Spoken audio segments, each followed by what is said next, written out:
수요일 이슈 화합 시간입니다. 장윤희 변호사 함께하고요. 오늘 처음 오셨습니다. 장한대 박창원 교수님 함께하겠습니다. 두 분 안녕하십니까? 안녕하세요. 네, 박 교수님은 아마 저는 자주 이제 보지만 네. 직접은 처음 뵙는 것 같습니다. 하여튼 방송에서는 거의 처음 뵙는 것 같습니다. 좋은 말씀 좀 부탁드리고요. 네. 본격적인 정치권 얘기 좀 해야 되는데 이 부분 먼저 조금 짚어보려고 합니다. 이재명 대통령 강하게 좀 얘기를 했어요. 국무회의에서 공직자의 행동의 중요성 강조했는데 일단은 발언 내용 듣고 두 분과 이야기 나눠보겠습니다. 이번 재난 과정에서 참 열심히 응하는 공무원들도 많이 보입니다.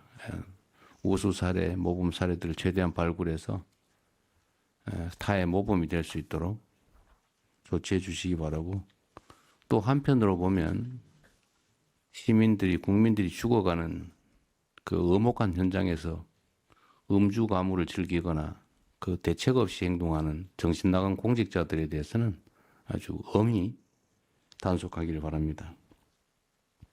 공직사회는 신상필벌이 참으로 중요하다는 점을 다시 한번 강조합니다. 정신 나간 공직자, 강하게 얘기하신 것 같아요. 정신 나간 공직자, 신상 필벌 얘기를 했습니다. 이런 발언을 하게 된 이유가 있을까요? 계기가 있을까요? 지금 수해 피해가 너무 커요. 네. 영상으로도 확인하시면 이 흙탕물이 쏟아지고 집이 잠기는데 정말 수분이 걸리지 않습니다. 맞습니다. 그런데 최근에 가장 논란이 됐던 건 사실 이제 뭐 충북지사도 술자리 논란이 있었지만 그렇죠. 구리시장이 그것도 강원도 홍천까지 가가지고 멀리 야유회. 갔어요, 구리에서. 그래서 제가 홍천까지. 찾아봤어요. 예. 구리시청에서 강원 홍천에 있는 좀 유명 리조트까지 예. 얼마나 걸리나 1시간 이상이 걸리더라고요. 너무 새벽 걸리는데요? 시간대에도. 그런데 자기는 20분만 참석했다고 하는데 그게 맞는지 저 개인적으로 좀 의문이 들고, 영상을 보면 그날 구례시 그 공무원분들은 다 비상근무 상태였는데 아하. 정말 노래를 하면서 덩실덩실 춤을 춥니다. 네. 이게 과연 맞는 공직자의 자세냐. 제가 유튜브에서 그분이 이제 사과하는 영상도 네. 봤는데 진정성이 저 개인적으로 느껴지지 않았습니다. 이거는 공직자의 자세가 아니에요. 대통령이 당연히 지적할 수 있고, 이제 세종시에서도 한 남성이 휩쓸려가지고 실종이 됐는데 그러니까요. 다 소방이거든. 못 찾았지 경찰이든. 않습니까? 네, 예. 모르고 있었고 막 만 하루가 되도록 예. 이런 부분에 대한 점검이 반드시 있어야 되기 때문에 한 것 같습니다. 다른 건 몰라도 이재명 대통령이 이런 안전이라든지 국민 생명에 관해서는 너무 강하게 말씀을 계속, 왜냐하면 지자체장을 계속 했기 때문에 그런 것도 있는 것 같은데, 오죽했으면 국무회의에서 이런 발언까지 했을까 또 생각도 들긴 하거든요. 그렇죠. 온 국민이 기억하는 참사, 이태원 참사입니다. 그러니까요. 많은 국민들이 눈앞에서 죽어가고 있는 사람들에 대해서 그런 일이 일어날 거라고 신고도 하고 조치를 취해달라고 그랬는데 아무도 일을 하지 않았습니다. 예. 그래서 160여 명이 죽었어요. 사망했죠. 그런 일이 되면 안 되거든요. 그런데 이번에 오산에서 옹벽이 무너져서 네. 이제 지나가던 차량이 깔렸는데 네.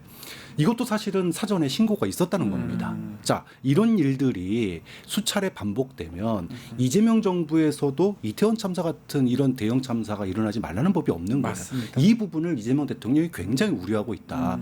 특히나 내년 지방선거를 앞두고 지자체장들이나 뭐 도의원들, 시의원들 다 마음이 콩밭에 가 있습니다. 맞아요. 그러면 다음 선거 아니 이분이 지금 국민의힘 소속이신데 네. 왜 거기까지 갔겠어요? 그러니까요. 본인이 지지자들하고 얘기하긴 하더라고요. 그렇죠. 구급 공무원 출신이에요. 이분이 모르는 사람이 아닙니다. 네, 구급 네, 공무원부터 시장까지 오른 사람인데 내년 지방선거가 어려우니까 미리미리 표단속한 겁니다. 네. 그런데 본말이 전도돼도 한참 전도된 거죠. 맞아요. 이 맞아요. 부분이 이재명 대통령이 화가 난 부분이에요. 네. 아무리 내년 선거가 중요해도 시장이 되려는 이유가 뭡니까? 국민의 안전과 생명을 맞습니다. 지키는 게 시장의 본연의 자세인데, 시장이 되기 위해서 지지자들 만날 수 있죠. 콩밭에 갈 수 있습니다. 할 일은 하고 가야죠. 일하고 할 거 하고 하라는 건데 이 상황에서 거기 가서 춤추고 있는 게 말이 되냐, 이런 말씀인 것 같아요.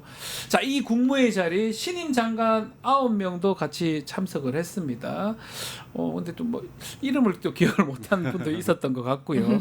아마 신임 장관들이 첫 국무회의에서 좀 주의 깊게 아마 많은 얘기들을 들었을 것 같기도 합니다. 어떻게 보셨습니까? 저는 이게 첫 상견례 자리 비슷하기도 네. 했고, 본인의 포부를 밝히기도 했고, 인사하면서 하더라고요. 돌아가면서 예. 이제 이야기를 했으니까 좀 긴장되는 자리였을 것 네. 같은데, 거기에서 또 대통령이 육성으로 강조한다는 거, 그리고 첫 사실상의 이런 만남의 자리에서 했다는 건 대단히 새기게 되는 부분이 있는 거잖아요. 네. 그러니까 재해에 대해서, 재난에 대해서, 국민 안전에 대해서, 이런 부분에 대해서 제가 이게 전 정부 얘기를 가급적 안 하려고 해야지 한 이제 리포트를 보는데 전 정부는 하나의 기준이 될 수 없다는 기준이 거예요. 될 수 없다. 근데 그럼에도 불구하고 저희가 목도했던 바가 있으니까 저도 그러니까요. 교수님께서 이태원 참사 얘기해 주셨을 때 너무 정말 상상을 넘는 범위였어요. 대한민국 한복판에서 21세기 청년들이 이런 부분과 관련해서 국가의 잘못이 없다고 할 수 없습니다. 네. 그 이후에 대한 후속 정책이 국민들을 정말 참담하게 만들었었어요.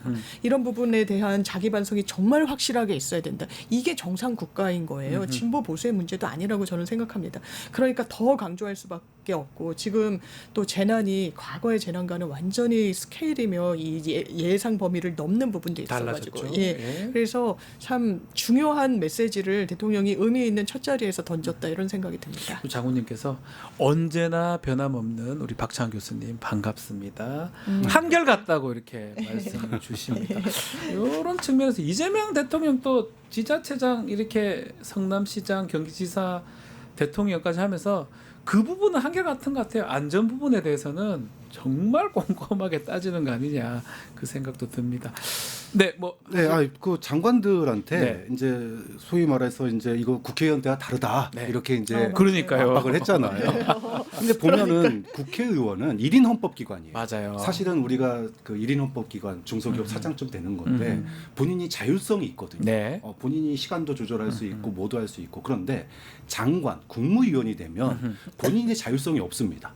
대한민국은 24시간 일이 벌어지고 맞습니다. 있고 상황이 발생하기 때문에 본인이 그 국회의원 할 때처럼 일을 갖다가 오늘도 할 수 있고 내일도 할 수 있고 이렇게 자율할 수 있는 상황이 아니기 때문에 그 부분 특히나 최근의 수해 상황에서 맞습니다. 그래서 국무위원들에게 긴장, 책임감 이 부분을 더 강조한 거 아니냐. 여기 국회와 다르다. 이렇게 얘기한 것도 말씀하신 것처럼 오랜 공직 생활을 했던 이재명 대통령으로서는 단체장을 했기 때문에 그 부분에 대해서 특히 국회의원 출신들이 많다 보니까 한번 환기를 시켜준 게 아닌가 싶어요. 네, 그 자리에서 뭐 정성호 장관이라든지 정은경 장관도 말씀을 했다고 합니다.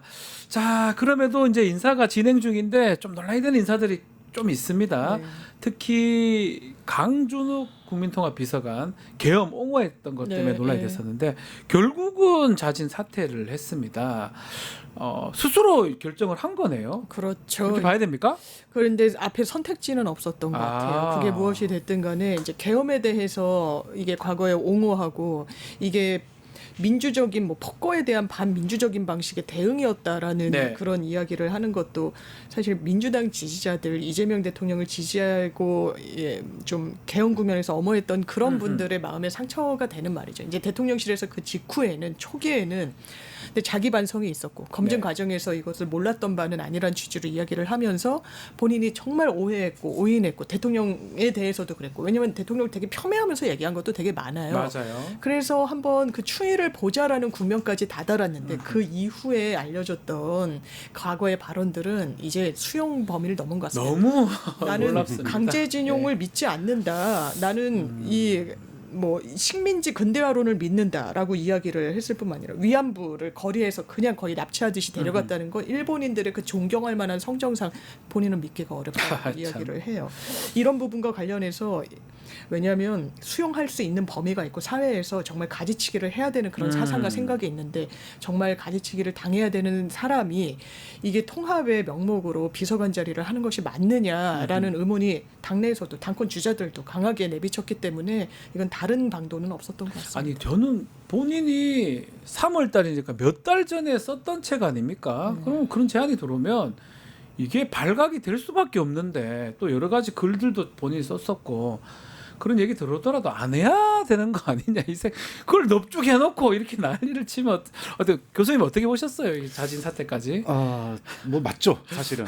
예. 본인과 결이 다르고 생각이 다르고 그럼에도 불구하고 일해야 되겠다라고 네. 한다면 본인이 과거에 했던 생각과 어떻게 차이가 있고 어떤 점이 공통점이 있어서 일한지가 명확해야 됩니다. 그러니까요. 뭐 사실은 저도 오래 방송하면서 예. 정치권에서 뭐 연락 올 때도 들어올 있고 때 혹시나 윤석열 정부에서 과거 박근혜 정부 때 맞죠? 예, 안 간 거 안 가신 아니, 뭐 거잖아요. 저는 박근혜 정부하고 함께 일 못한다. 그러니까요. 뭐 이런 얘기를 명확하게 했었는데 근데 가시는 분들 있더라고요. 아니, 가시기도 하는데 근데 평상시에 자신의 소신과 생각이 다른데도 불구하고 불구하고 네. 가면 왜 가는지가 맞습니다. 명백해야 돼요. 이유가 그런데 있어야죠.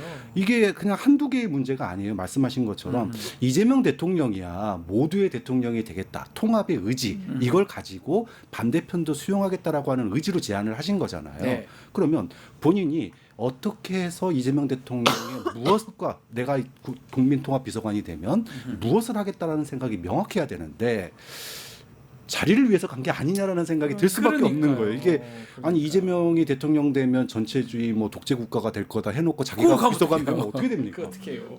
해명이 안 되는 거예요 이거는. 윤석열하고 같이 가지. 그걸 뭐 여기 와가지고 하는 그 이해가 안 되는데. 자, 뭐 국민통합비서관 뭐 그 자리 같아요. 그 얘기 들어보면 보수계 인사들한테 추천을 받아서 했던 거고 뭐 다 확인을 못했던 것 같습니다. 인사 검증 뭐 우리가 인수위 같은 게 없다 보니까 막 그랬던 네. 것 같은데 어쨌든간에 다음 뭐 이 후임자도 보수계 인사로 좀 채워질 것 같다고 얘기를 하는데. 꼭 보수계 인사를 또 채워야 됩니까? 이거는 이유가 있을까요? 근데 저는 그 컨셉은 동의도 많이 되고 좋더라고요. 아. 이제 강준욱 비서관 같은 경우에는 네. 제가 어제도 보수 진영의 분이랑 이제 말씀을 네. 나눌기 위해서 그 사람은 보수가 아니라고 이야기를 보수가 하는 거예요. 아니다? 이 정도의 생각은 이제 보수도 아니다라는 취지인 말씀으로 제가 새겼는데 네. 기본적으로 이 국민 경청비서관이 있고 국민 소통비서관이 있더라고요. 이 정부 대통령실에서는. 네. 근데 국민 경청비서관은 배진교 정의당 전 의원이 맡고 있어요. 그러니까 진보와 보수의 목소리를 아우르겠다. 그리고 대통령실 안에서 좀 통합을 좀 시도해 보겠다. 네. 그렇기 때문에 민주당 인사들로만 소통과 관련된 자리를 채운다면 아무래도 확장하는 데 있어서는 제한이 없을 수는 없을 거예요. 그렇겠네요. 그래서 시민단체라는 게 보수 진영도 있고 뭐 아주 더 민주당보다 왼쪽에 가 있는 진영도 있기 때문에 그걸 두루 같이 이야기를 들어야 되는 게 정부의 책무 아니겠습니까? 그런 면에서는 저는 보수 인사도 모시겠다, 보수 인사도 발탁하겠다는 것 자체는 좋습니다만 이런 구설은 이제 다시는 있으면 안 그렇죠. 되겠죠. 이런 사람이 되면 안 되겠죠. 뭐 보수 인사를 한다고 하더라도 자 정치권에서는 이 강준욱 비서관 자진 사퇴를 두고 엇갈린 반응이 나왔는데요. 차례를 한번 들어보겠습니다. 이후에는 이재명 정부의 철학을 이해하고 함께 할 수 있는 통합의 가치를 이해하는 분으로 임명되기를 바랍니다. 지금 대통령실의 인사검증 시스템이라는 것이 과연 존재하는 것인지 인사검증 시스템을 무시하고 한 인사 참사가 아닌가 생각이 됩니다. 국민의힘 얘기는 저는 확 와닿지는 않는데 인사 참사라고 얘기하는데 어떻게 들으셨습니까? 그러면 지난 윤 정부 3년은 인사 지옥이었습니다. 그러니까 목소리가 다른 사람을 네. 윤석열 정부 3년 동안 단 한 명이라도 임명을 했었다라면 저는 뭐 이렇게까지 호평하고 싶지는 않아요. 그런데 네.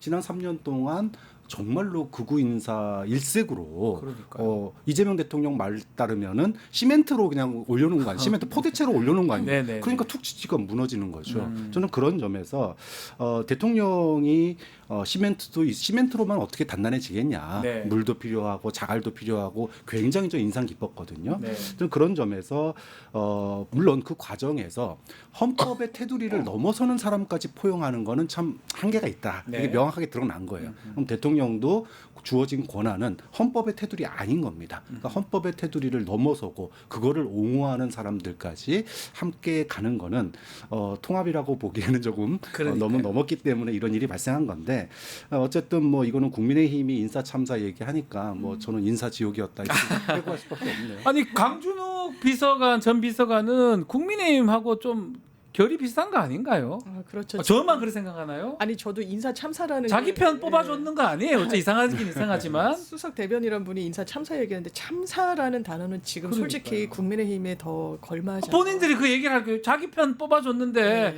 그걸 갖고 이상하다고 얘기를 하는 게 뭐가 안 맞아요. 하여튼. 그러니까 약간 근데 모순돼. 국민의힘이 사춘기 청소년 같은 게 그러니까요. 뭐냐면 밥 주면 준다고 뭐라 준다고. 그러고 안 주면 안 준다고 지금 뭐라 그래요. 그러고 뽑아줬다고 뭘 뭐라고. 해도 욕- 그렇죠. 욕만 보수 인사를 뽑았는데 낙마하니까 인사 참사라고 그러고 그럼, 또 진보 인사 뽑으면은 뭐 북한 뭐 조직 세력을 뽑았다고 뭐라 그러고 이거 뭐 사춘기 청소년도 아니고 뭐라고 해야 되나 이런 생각이 비판을 하고 해야 되죠. 야당이라면. 그렇지만 맥락이 딱 맞아떨어지지 않기 때문에 국민들이 와닿지 않지 않을까 생각이 듭니다. 자, 강선우 장관 후보자 얘기 좀 해보겠습니다.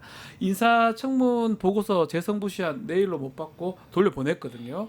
결국은 원래 10일 정도 시간을 네. 주는데 이틀 하루면 금요일 날 임명하겠다 뭐 이렇게 봐야 됩니까? 많은 언론에서 네. 이게 왜냐하면 저도 이제 기자해 보면 그냥 임명할 것이다라고 한 문장을 쓰지만 사실 그 물 밑에 취재를 해서 그 문장이 나오는 거잖아요. 네.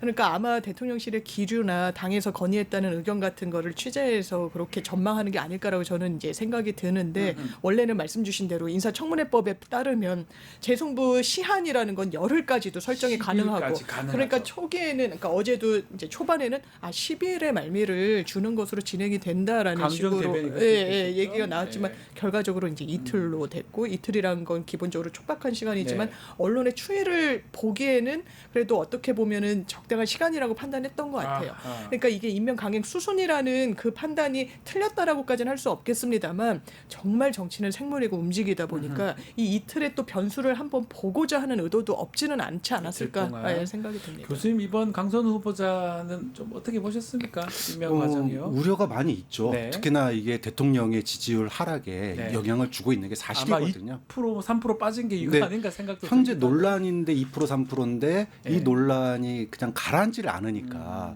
이렇게 되면 이제 뭐 추가적인 논란이 여기에 붙게 되고 네. 그렇게 되면 지지율이 저는 1, 2%더 빠질 수 더 있다. 빠질 수도 있다. 사실은 한 명의 어떤 임명을 둘러싸고 지지율이 최대 4%까지 빠진다 그러면 굉장히 큰 영향을 받는 거예요.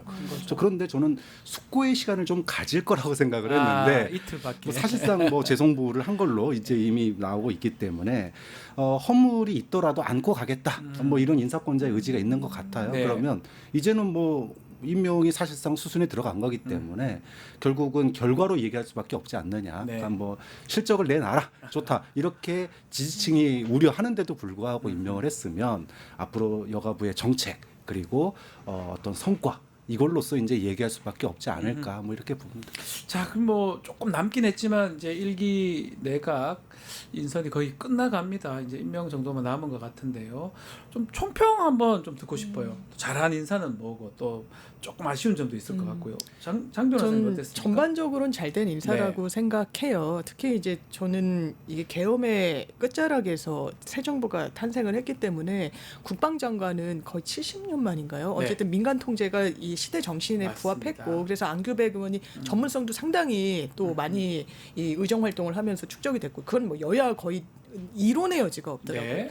이런 점에서는 적임자였다. 나머지 부분도 통일부 장관도 과거에 역임했던 분을 다시 발탁한다는 네. 것도 정동영 이례적이긴 한데 근데 전문성이 확보가 됐고 그만큼 남북 관계라는 게 개선에 대한 의지를 보여주는 걸 수도 있고 네. 그리고 건호을 이 보훈부 장관 같은 경우에도 과거에 이제 이명박 대통령의 측근으로 분류됐던 보수 인사고 물론 출발은 이제 민주당에서 하셨습니다만 이런 부분과 관련해서는 탕평, 통합, 전문성 이런 면에서는 균형 잡힌 인사였다. 물론 이제 낭만 이제 장관 후보자도 있었고 하니까 거기에 네. 대해서는 좀 깊이 새기고 인사 검증을 시스템을 잘 이제 채비해야 되겠습니다만 전반적으로는 국민 눈높이에 맞았다는 생각이 듭니다. 교수님께서는 어떻게 평가하고 계십니까? 뭐 저도 A 학점 이상 줄 수 있는 A 좋은, 학점. 좋은 많이 인사였다고 주네요. 봐요. 예. 일단 이번 정부의 과제는 통합과 성장이다. 뭐 누가 뭐라도 이거는 부정할 수 없습니다. 그러니까요. 자 거기에 걸맞게 경제계 산업체 인사를 세 분이나 장관에 맞아요. 임명을 했어요. 네. 뭐 네이버 출신으로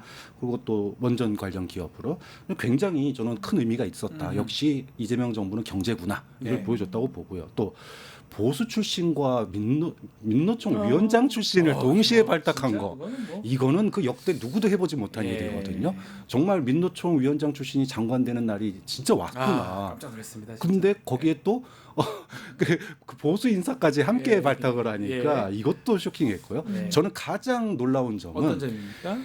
전 정권에서 임명한 장관을 유임한 손미령 장관.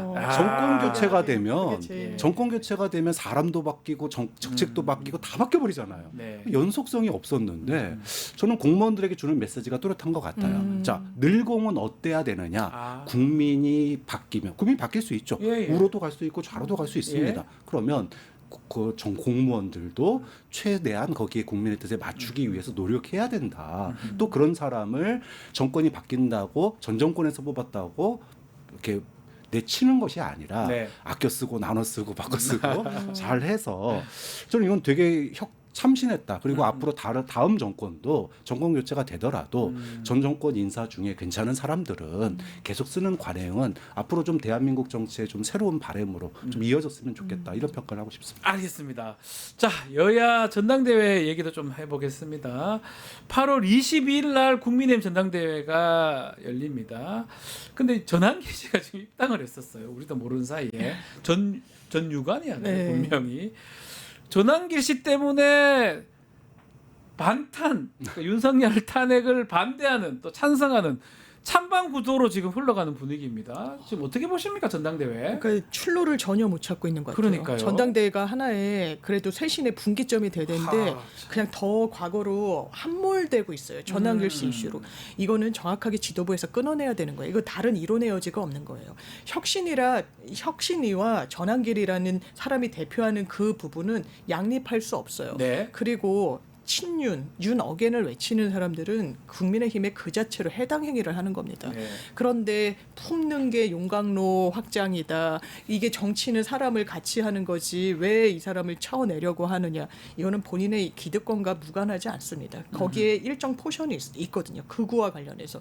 그런데 극우는 보수도 아니에요. 그걸 품는 순간 그리고 정치 세력으로 국민의힘 안에서 인정하는 순간 국민의힘은 답을 못 찾을 겁니다. 네. 지금 답을 몰라서 지금 이렇게 헤매나요? 아니요. 아닐 거라고 생각합니다. 뭔지 알고 있어요. 국민 눈높이에 맞는 거는 윤석열 정확하게 단죄하는데 힘을 실어주고 절연해내야 됩니다. 네. 관련됐던 통화했던 연루가 된 많은 찐윤, 친윤, 언더찐윤들 그거 털어내야 돼요. 근데 그거 못합니다. 거기가 기득권이 돼버렸거든요. 그러니까 국민의힘은 저는 진짜 지금은 분당 내지 쪼개지는 거 말고는 정답이 없는 것 같습니다. 말씀처럼 왜 국민의힘이 윤석열 수렁에서 왜 못 빠져나오는 걸까요?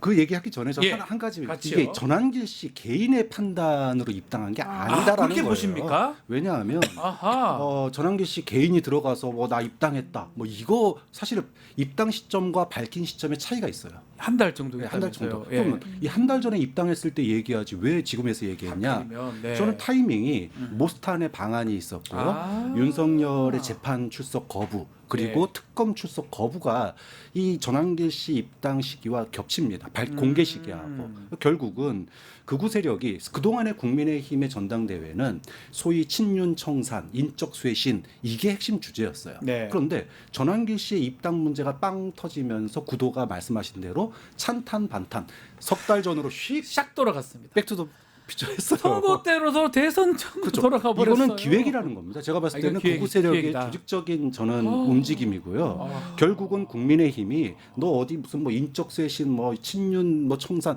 꿈도 꾸지 마.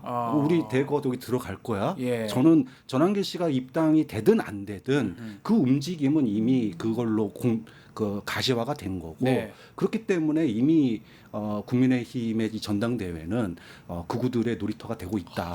근데 야, 심각하네요. 그게 예. 이 찐윤들, 예. 기득권들, 예. 이 기득권들, 영남 기득권들에게는 언더찐윤이라고 표현하더라고요. 그렇죠. 자신들의 공천과 그러니까 지방선거 공천권과 다음 총선 공천권만 보장이 되면 네. 그게 윤석열이든 윤석열의 아바타든 네. 뭐 전한길이든 누구든 상관이 없다라고 보여요.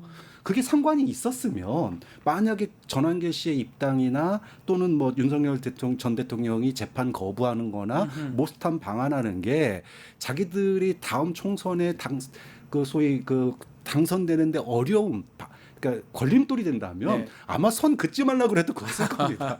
그런데 결국은 본인들이 쫓겨나지 않고 당을 장악할 수 있는 계속 유지할 수 있는 게 이런 그 사람들의 도움, 힘 이걸 업어서 계속 가겠다라고 하는 의지가 분명한 거 아니냐. 예. 그러니까 전한길 씨가 나 입당했어요라고 얘기할 수 있는 그런 분위기가 만들어지고 있다라고 보는 거죠. 지금 말씀대로 당원 당규 뭐 위반 여부 밝히겠다는데 이걸 어떻게 밝힐지도 사실 의문이고요. 지도부에서 전한길 씨 관련해서 또 뭐 아니라고 한들 또 다른 또 논란이 될 것 같기도 하고 말씀처럼 그 언더찐윤, 친윤이라는 사람들이 자신들의 이익을 위해서 당을 활용하는 거 아니냐 이런 생각도 들어요. 그러니까요. 그러니까 언더찐윤, 뭐 나경원 의원 뭐 이런 네. 분들이 하는 이야기를 곰곰이 들어보면요. 아니 지금 대선에서 우리를 지지한 40%가 넘는 국민들의 민의를 담을 그릇이 필요하다 이런 이야기를 해요.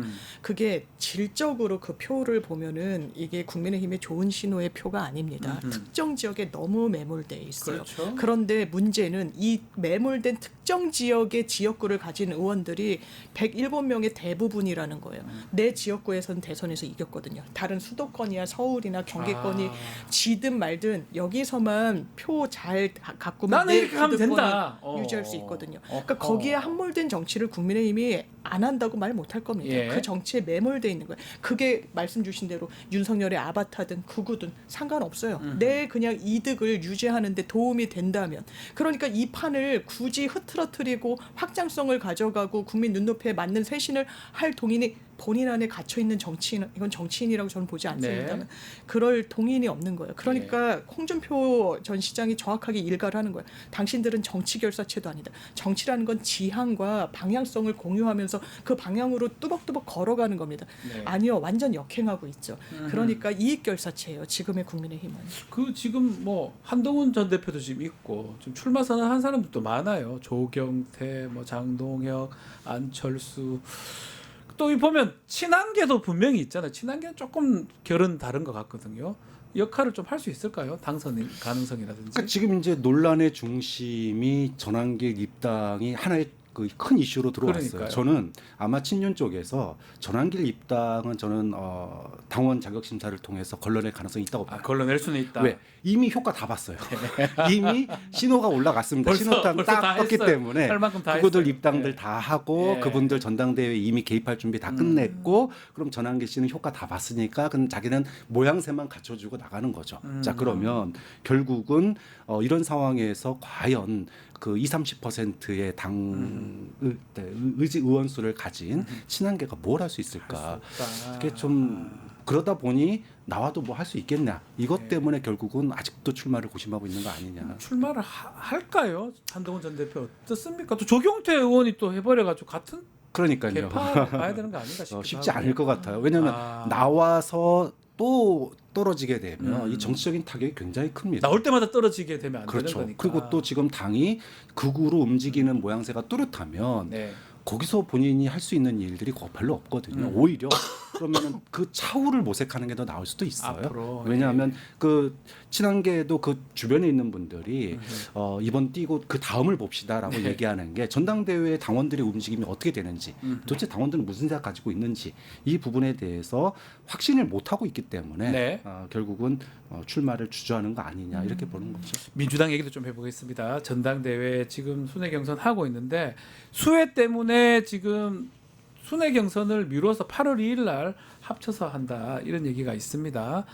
유불리가 좀 있는 것 같아요. 정청래 후보가 좀 앞서는 것 같기도 했는데 앞으로 좀 유불리 어떻게 보십니까? 그러니까 아무래도 원래는 이제 충청 영남권 네. 하고 이제 호남, 수도권 이렇게 해서 갔어야 두 번을 되는데. 해야 되는데 워낙 수혜 상황이 엄중하고 그러니까 지역을 돌면서 뭐 선거 운동을 하기도 어려운 상황이고 그러니까 뭐 온라인으로 이렇게 하는 부분과 관련해서 그러면 원샷으로 끝내는 게 후발 주자한테는 좀 추적을 할 수 있는 시간을 벌어주는 측면이 있지 않겠느냐라는 전망에도 저 동의가 됩니다만. 원샷으로. 근데 처음에 했던 충청권은 이제 정청래 후보가 충남 금산 출신이라서 조금 우위에 있는 거 아니냐라는 고향이니까요. 예. 그리고 영남은 이제 표가 좀 적고 네. 그래서 앞으로 진짜 관건은 호남과 호남 싸움, 예, 수도권 싸움인데 70%가 넘거든요. 전체에서 차지하는 포션이. 그러니까 예. 이게 큰 변수가 되지는 않을 것 같고 정말 이 수도권 근데 두 후보 모두 다 이제 서울 그리고 이제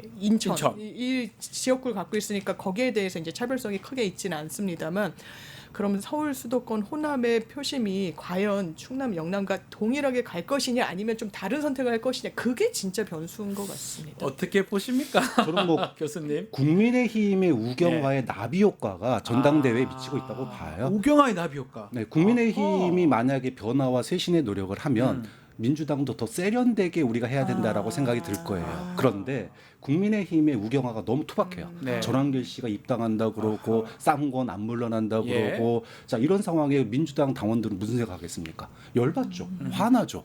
그럼 저거 세게 때려야 돼. 협치 필요 없다. 좀 그럼 더 빨리 더 세게 하자. 강경한 목소리가 득세할 수밖에 그게 없는 정청래 후보한테 갔다고 아무래도 보시는 좀 거군요. 더 목소리가 센 쪽으로 쏠림 현상이 나타나는 이거 그래서 결국은 저는 뭐 국민의힘 나비 효과가 민주당에 미쳤다 이렇게 봅니다. 알겠습니다. 8월 2일 날 원샷 경선 또 어떻게 될지 지켜. 근데 뭐 아직 많이 남았어요. 보니까 많이 좀 남았어요. 대의원도 8월 있고 이면. 예. 국민 여론도 있고 예. 또 호남 수도권이니까 지금 가장 많은 쪽이 모여 있잖아 남아 있잖아요. 그러니까요. 아주 예단하기 좀 어렵지 않나 그러니까요. 싶기도 근데 하고요. 초반에 예. 생각보다 정청래 후보가 선전한다라는 네. 반응이 있었던 거 맞아요. 25% 포인트 차는 적은 표 그렇죠. 차이는 아니니까요. 네. 그런데 그 부분이 정말 쭉 갈 것이냐 아니면 서울 수도권에서는 좀 다른 판단을 할 것인가 네. 진짜 관건이고 두 후보가 되게 많이 캐릭터가 겹치는 부분도 그건 있지만 맞잖아요. 네. 또 이제 온건하다는 인상은 맞아요. 이제 박찬대 후보가 좀 더 어필을 하고 있고 정청래 후보는 선명성에 있어서는 내가 확실히 우위가 있다. 그러니까 이 박찬대 후보도 내란 특별법 그거 되게 강경하거든요. 내용은 이게 완전 돈줄을 끊어놓겠다 이런 정도여가지고 예. 그 이제 경쟁이 있을 것 같습니다. 알겠습니다. 지켜보기로 하겠습니다. 이슈합 여기서 마무리하겠습니다. 두 분 말씀 감사합니다. 고맙습니다. 유튜브 구독하고 실시간 채팅과 댓글을 남기시면 매일매일 7,000TTCO를 드립니다. 참여 방법은 통통물 어플을 다운로드하고 회원가입과 로그인을 해주세요. 마이페이지에서 나의 회원 고유 번호를 복사해주세요. 유튜브 구독 후 실시간 채팅이나 댓글창에 고유 번호를 한 번만 입력하면 준비 끝!